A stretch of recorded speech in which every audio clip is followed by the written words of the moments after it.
les déboussolés, bienvenue dans ce nouvel épisode. Non, je ne me suis pas transformée en volatile et ça n'a rien à voir avec la vidéo qu'on va vous proposer cette semaine. Parce que cette semaine, nous allons voir la Quebrada de Humahuaca. Nous sommes à moins de 200 km de la Bolivie et les paysages vont complètement changer avec des maisons en pierre, en tuiles, avec des maisons ocre, etc. Nous allons aller au Salinas Grande aussi et Wilson, le camping-car, va monter à plus de 4200 mètres d'altitude. C'était un premier test pour lui parce qu'on ne savait pas jusqu'à combien il pouvait monter et vous allez voir, il va assurer. En fin de cet épisode, on va vivre une expérience juste inoubliable au Salinas Grande. Je vous en dis pas plus, je vous montre tout ça en images. Pour ceux qui nous rejoignent, abonnez-vous, ça coûte rien. Un petit clic juste ici et c'est fait. Rejoignez-nous sur Instagram, vous pouvez nous suivre au jour le jour dans toutes nos aventures. Je vous en dis pas plus et je vous laisse regarder tout ça en images.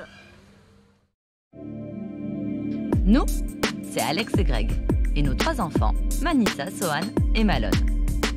Après avoir tout quitté en août 2019, nous sillonnons les routes à bord de Wilson, notre Casa Rodante.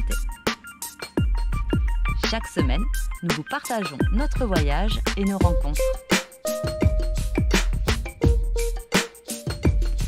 Alors, rejoignez-nous dans l'aventure Déboussolez-nous. On est arrivé à Tilcara, c'est une petite ville qui se trouve au nord de l'Argentine. On n'est plus très loin de la frontière bolivienne. On est exactement à la Quebrada de Humahuaca. C'est une petite région où l'on trouve beaucoup de montagnes colorées. On sent vraiment qu'on n'est pas loin de la frontière bolivienne parce que les gens, du coup, ils sont plus aussi hospitaliers qu'ils étaient en Argentine. Même les contrôles de police sont plus aussi cool qu'on avait eu droit avant, un petit peu plus au sud. Les gens sont un petit peu plus durs, c'est difficile d'engager la conversation, on sent qu'ils sont un petit peu plus renfermés. En tout cas, la Quebrada de Humahuaca, là on vient de la commencer, elle a commencé à la ville de Volcan et ça va jusqu'à la ville de Humahuaca. Voilà, on a été faire un petit tour au marché, alors c'est marrant parce qu'il y a beaucoup d'artisanat, c'est très coloré, c'est vraiment super joli à regarder.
Donc nous on va vraiment continuer jusqu'au nord de la Quebrada de Humahuaca et ensuite on redescendra pour prendre à l'ouest en direction du Chili puisqu'on aimerait aller voir les Salinas Grande.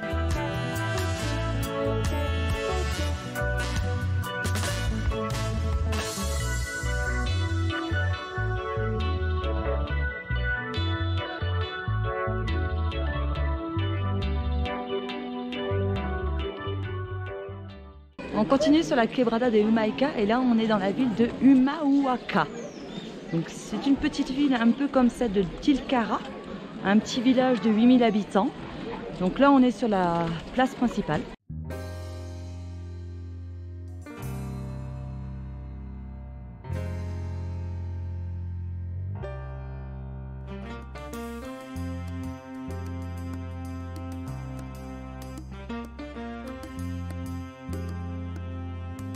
On va aller faire un petit tour vers la place de l'Indépendance. On y a été hier et on a trouvé qu'elle était super jolie.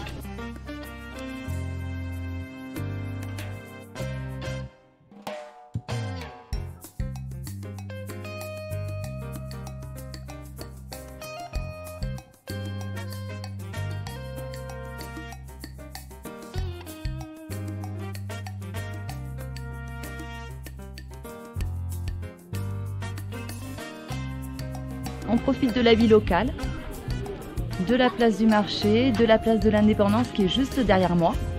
Et de là, on a vu sur toute la ville et sur les montagnes colorées qui sont derrière. D'ailleurs, c'est une des attractions que vous pouvez trouver à Humahuaca.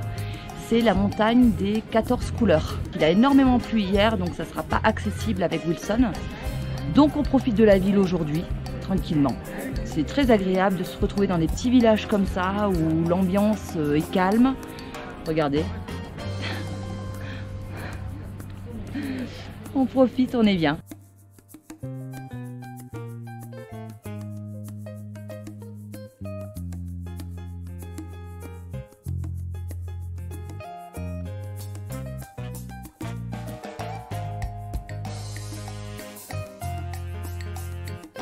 Bonne ta sucette?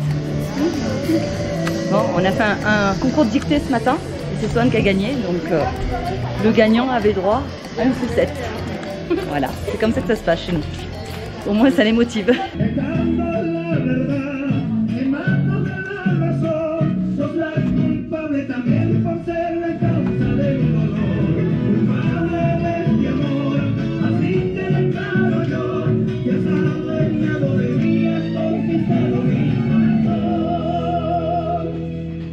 Bravo!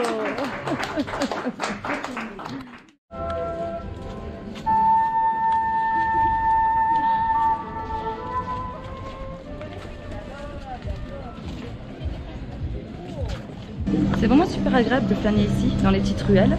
C'est coloré, les gens sont tranquilles. Il n'y a pas beaucoup de circulation. On prend vraiment plaisir d'être loin des grosses villes et de profiter. Hein? Ouais.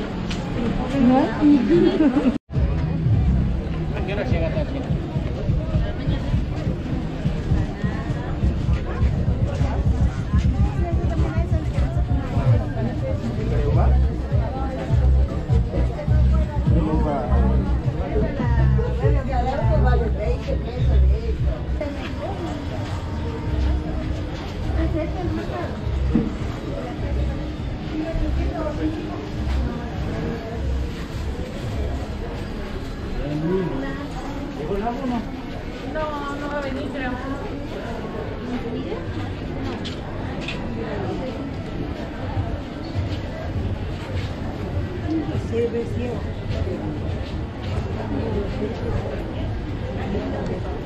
Mira, buscar la silla.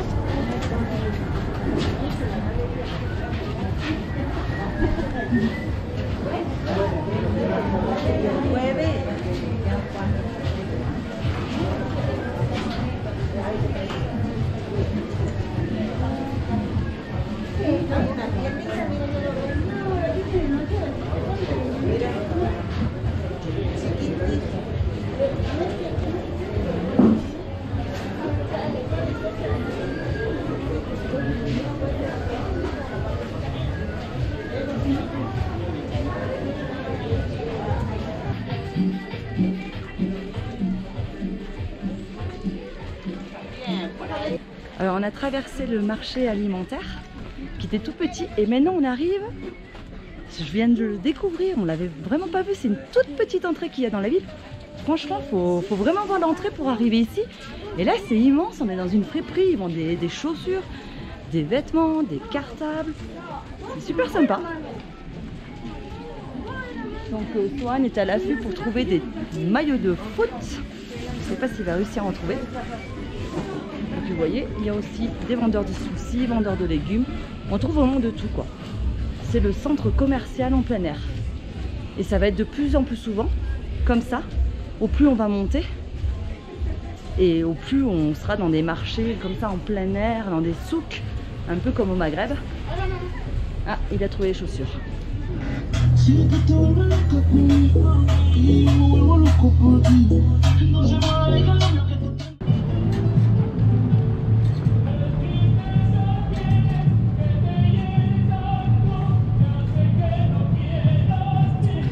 Ce sont des tortillas, soit ils mettent du jambon et du fromage, soit du salami, du fromage, que du fromage, fromage tomate, il y a un petit peu à tout. En fait, elle prépare sa pâte.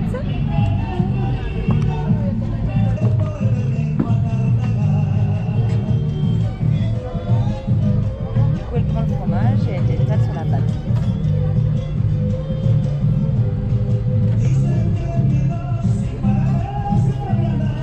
Et après c'est cuit sur le barbecue.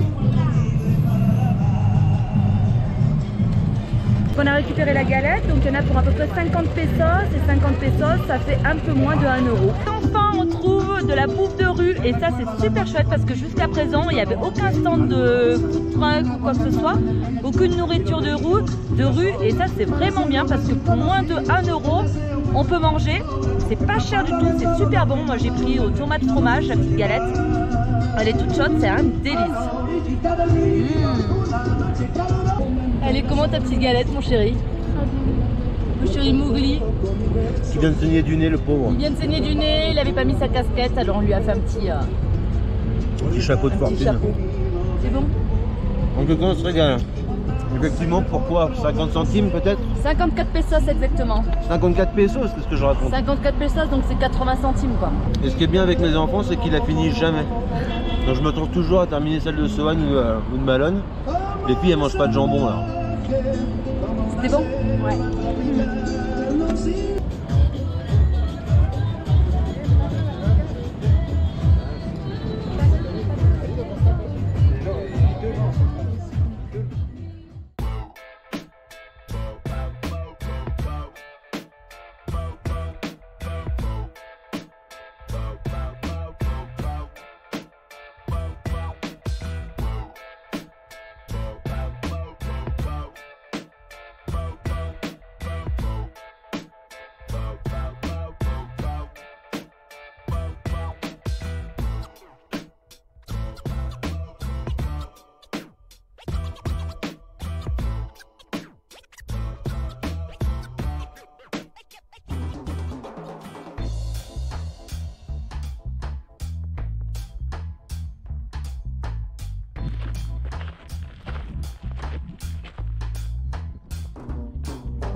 Coucou toi. Muy bien, et tout? Donc on a quitté la quebrada de Humaïca ce matin et là on se dirige du côté chilien en s'arrêtant dans un premier temps aux Salinas Grandes qui sont du côté argentin. On va devoir passer des cols à plus de 4200 mètres d'altitude. Ça va être un test pour Wilson parce qu'il n'est jamais monté aussi haut. Donc on voulait vraiment le tester avant de s'attaquer à la Bolivie et à ces cols à plus de 6000 mètres d'altitude. Pour le moment, il monte sans problème. Je suis en seconde, on est à 30, mais franchement, il en a dans le coffre. On avait un petit peu peur parce que le poids qu'on traîne derrière nous est juste énorme. On se suit avec un autre couple de Français, les A2 dans un T4, qui eux ont 3 tonnes à porter, mais juste avec un moteur de 70 chevaux. Donc on ne sait pas s'ils vont arriver jusqu'au bout. Nous là, on y est presque. Hein. On est à 4000 et on doit encore monter à 4200. Donc il ne reste plus que les 200 derniers mètres de dénivelé à faire. C'est très très haut. Nous là pour le moment, on sait que jusqu'à 4000, Wilson il en a dans le coffre. Il a la patate. C'est cool. Ça y est, on a fait. C'est cool. C'est là-bas. 4170 mètres. Et sans feuille de coca. Alors tout à l'heure j'étais en train de me dire comment la dame arrive jusqu'ici. J'espère pour elle qu'elle habite pas trop loin. Parce que si tous les jours elle doit monter, la pauvre.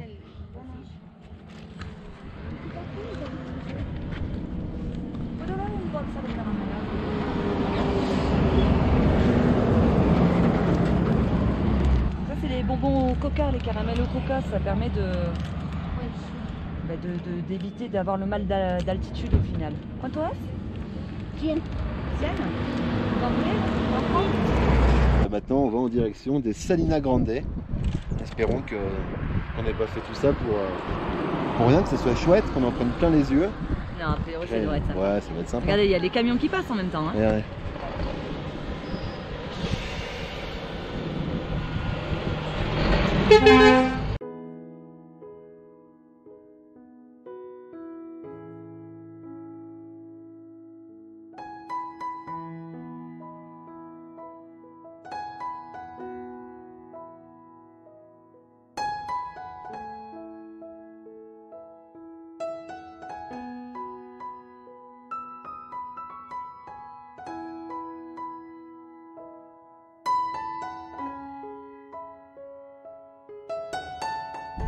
Allez, on est arrivé aux Salinas Grandes. Regardez-moi ce paysage magique qu'on a autour de nous. C'est fabuleux. Alors là, on a les pieds dans l'eau. On est carrément sur les salines. Elles sont pas sèches, elles sont en eau actuellement. Il y a 5-10 cm d'eau et c'est ce qui donne ce reflet tout du long. Et vous voyez, le sol, il est complètement craquelé. C'est vraiment magnifique. On est vraiment super content d'être arrivé jusqu'ici.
Là il est pas loin là.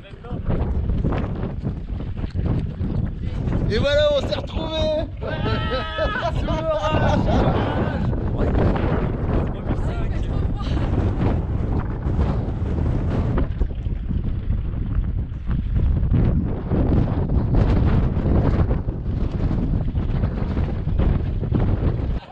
Alors, on rigole moins, hein. On rigole moins quoi. Dog. Yeah. Good? Yeah. Yeah? Fine. Yeah? Yeah. Oh putain. Le truc qui tangue, laisse tomber quoi. Ouais, je vais changer pour là. On est toujours aux Salinas Grandes, on a décidé de passer la nuit ici. Et là, on est tous enfermés dans nos vannes parce que ce qui arrive, c'est un truc de fou. On a une méga tempête qui nous arrive sur le coin du nez et on a des éclairs, mais... Et la grêle, surtout la grêle. Et la grêle qui commence à tomber. Ah, vous l'entendez, hein? Donc on sait pas trop comment ça va se passer. On a coupé le générateur pour plus avoir de courant dans Wilson. On sait pas comment ça va se passer. On est un peu tous sur le qui-vive.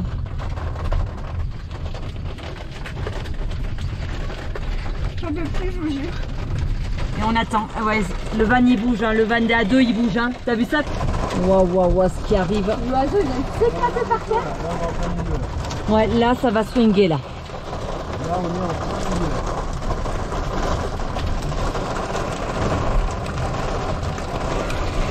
de... Waouh, c'est des grêlons carrément qui tombent dessus. Hein?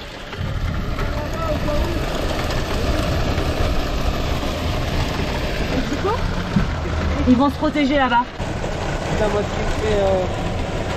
Moi c'est le sol. J'espère que le sol il va pas...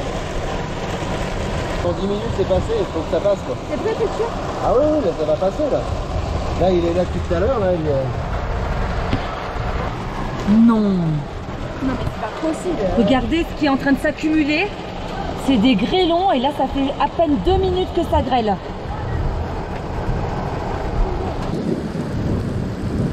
Waouh. Je l'ai eu. Waouh, waouh, waouh.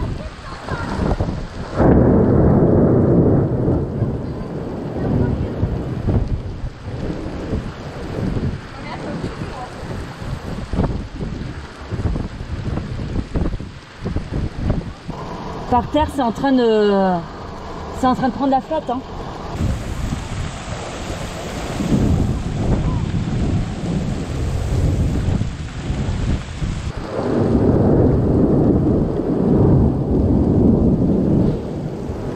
C'est en train de se lever, c'est juste magique.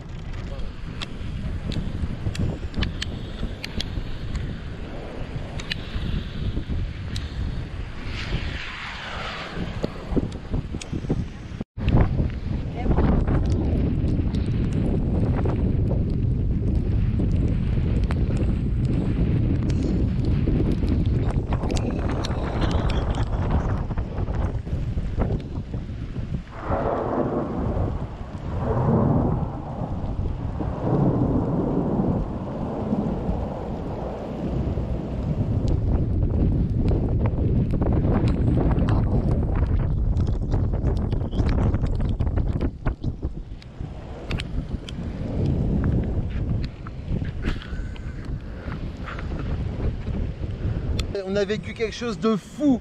Honnêtement, on a bien eu peur, mais on a un résultat de fou là. Là, on est à 3600 mètres de hauteur. Et voilà ce qu'on peut voir, quoi. C'est juste...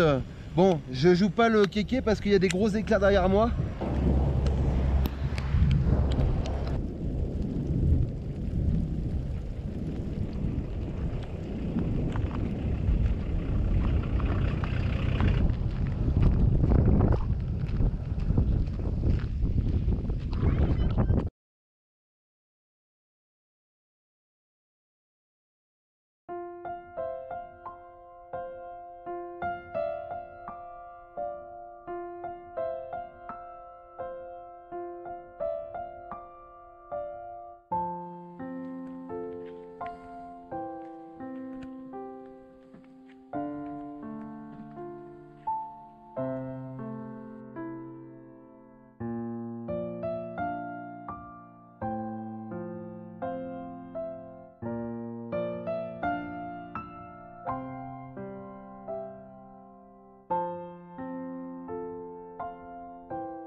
Le jour vient à peine de se lever ici.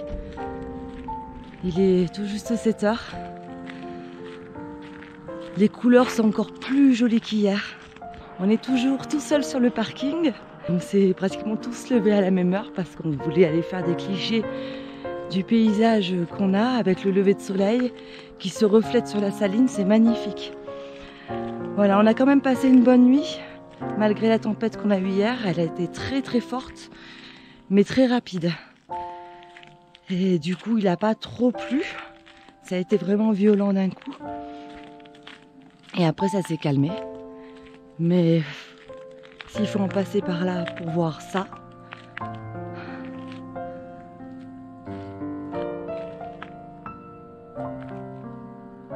c'est juste magnifique.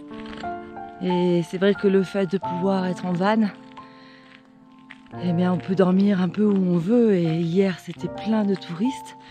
Il y avait énormément de monde. Et à partir de 9 h hier soir, il n'y a eu plus personne. Et là, il est à peine 7 h et on est encore tout seul. On a encore ce lieu-là, ce lieu magique, là, pour nous tout seuls. Et ça, c'est vrai que c'est un des nombreux avantages de la van life. Vraiment. Vraiment pouvoir profiter des lieux uniques comme ça, pour nous tout seuls. Ou entre amis, comme là on l'a fait, c'est juste merveilleux. On pourrait passer des heures à regarder ce paysage. C'est tellement joli. C'est tellement joli.